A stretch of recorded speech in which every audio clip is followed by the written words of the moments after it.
नमस्कार। मैं Dhananjay Kumar, the public India में आपका स्वागत। अमेरिका मोदी जी को एक बार फिर बड़ा झटका देने जा रहा है।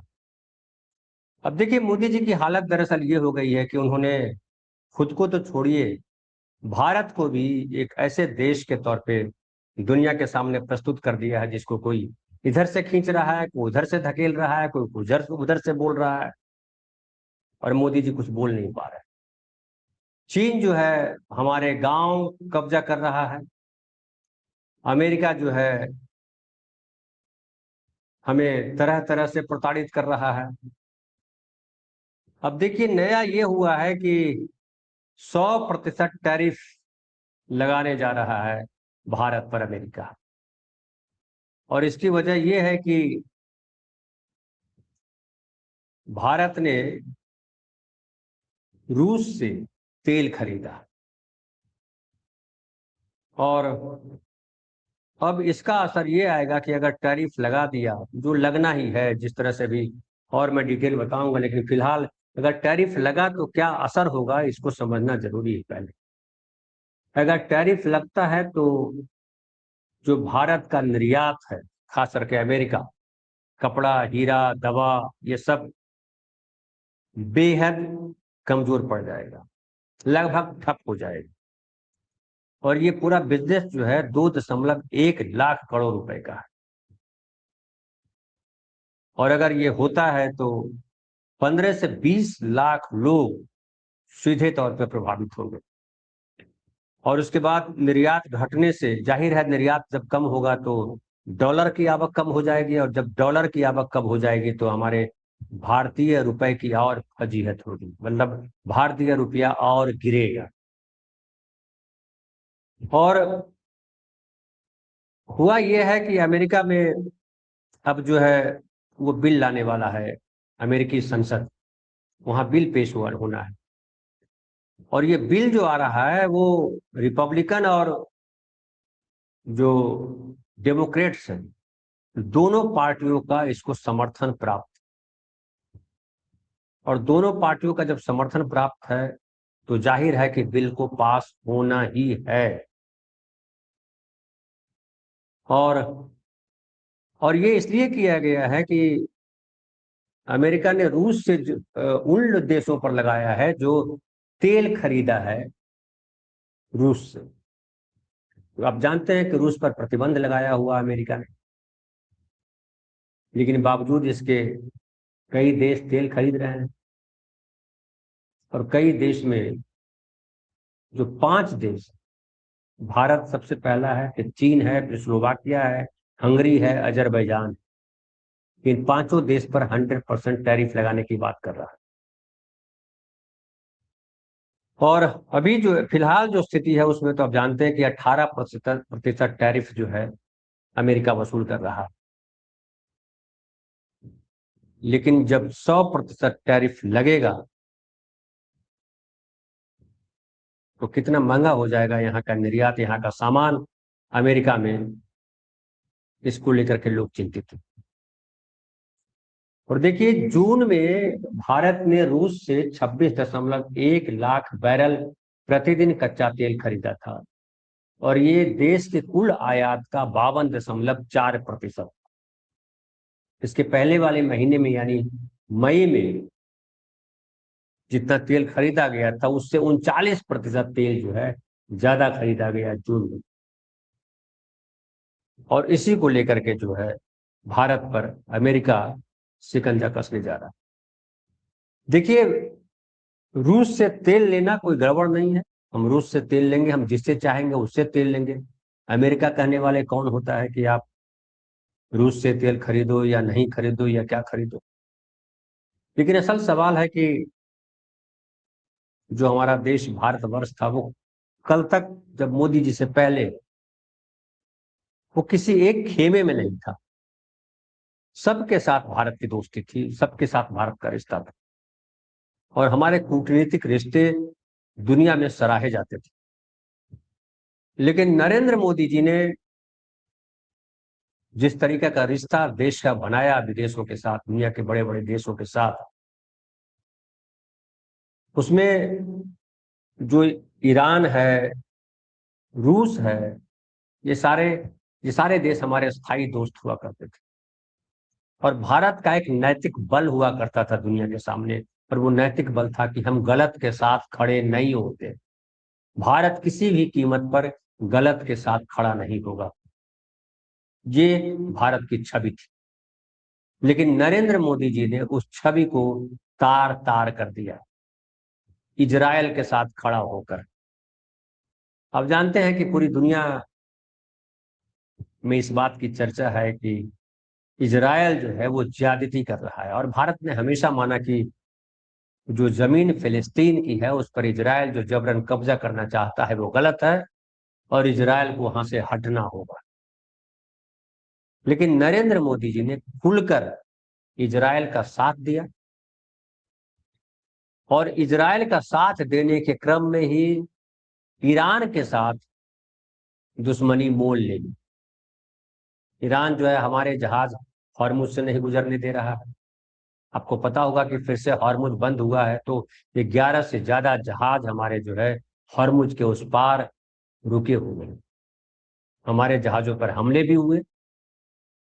भारत जो है ईरान के राजदूत को या उनके उप राजदूत को बुला करके कड़ी चेतावनी जारी कर देता है। लेकिन उस कड़ी चेतावनी से क्या फर्क पड़ रहा है? दुनिया ने जान लिया है कि भारत इजरायल के साथ खड़ा है, और इजरायल के साथ खड़ा होने के पीछे जो नरेंद्र मोदी के सपोर्टर है वो बताते हैं कि मुसलमानों से बदला लिया जाना जरूरी। और देखिए, हालांकि सऊदी अरब हो या यूनाइटेड अरब अमीरात हो, कतर हो, बहरीन हो, इन तमाम देशों से नरेंद्र मोदी के संबंध ठीक ठाक है। मिडिल ईस्ट के देशों से नरेंद्र मोदी के संबंध ठीक ठाक है, और ठीक ठाक इसलिए है कि अमेरिका के साथ उनके संबंध, उन देशों के, नरेंद्र मोदी ने लगातार कोशिश की कि अमेरिका के साथ उनके संबंध मधुर संबंध रहे। इसलिए जब भी ट्रंप ने अनाप शनाप भी बोला, नरेंद्र मोदी चुप रहे, कभी कुछ नहीं बोला। चाहे हमारे जो प्रवासी भारतीय वहां हैं उनको हथकड़ी लगाकर भारत भेजने का मामला हो, चाहे H1B वीजा पे सख्ती करने का मामला हो, चाहे कई और मामले हो, नरेंद्र मोदी ने चुप्पी साधे रखी। इवन ऑपरेशन सिंदूर के समय जिस तरह से ट्रंप ने बार बार कहा कि हमने युद्ध रुकवाया, हमने युद्ध रुकवाया, नरेंद्र मोदी जी ने कोई जवाब नहीं दिया। और नरेंद्र मोदी चुप इसलिए रहे कि उनको लगा कि अमेरिका के साथ रहने से फायदा है। इजरायल भी साथ है, इजरायल अमेरिका दोनों दोस्त देश है, तो इजरायल के साथ हम खड़े हो जाएंगे तो अमेरिका हमारे साथ खड़ा हो जाएगा। लेकिन अमेरिका के हित अलग हैं, इजरायल के हित अलग हैं। और भारत ने जो एक पक्ष चुना वो भारत के लिए आज सबसे खतरनाक साबित हो रहा है। रूस के साथ हम पहले भी तेल खरीदते रहे, ईरान से भी तेल खरीदते रहे, सबसे तेल खरीदते रहे। लेकिन ये जो अब जिस तरह से भारत के साथ बिहेव कर रहा है अमेरिका, भारी चिंता पैदा कर रहा है। और बताया जा रहा है कि रूसी तेल से भारत सालाना करीब 60,000 करोड़ रुपए बचाता है। लेकिन अमेरिकी बाजार खोने से होने वाला नुकसान इस बचत से 10 गुना ज्यादा होगा। और ये तेल, जो सस्ता तेल लाया गया भारत, क्या उसका फायदा देश के आम नागरिकों को मिला? क्या तेल के दाम कभी कम हुए? कभी कम नहीं, बल्कि गैस के दाम बढ़ा दिए गए। और इसका फायदा जो है रिलायंस जैसी कंपनियों को भारी फायदा मिला।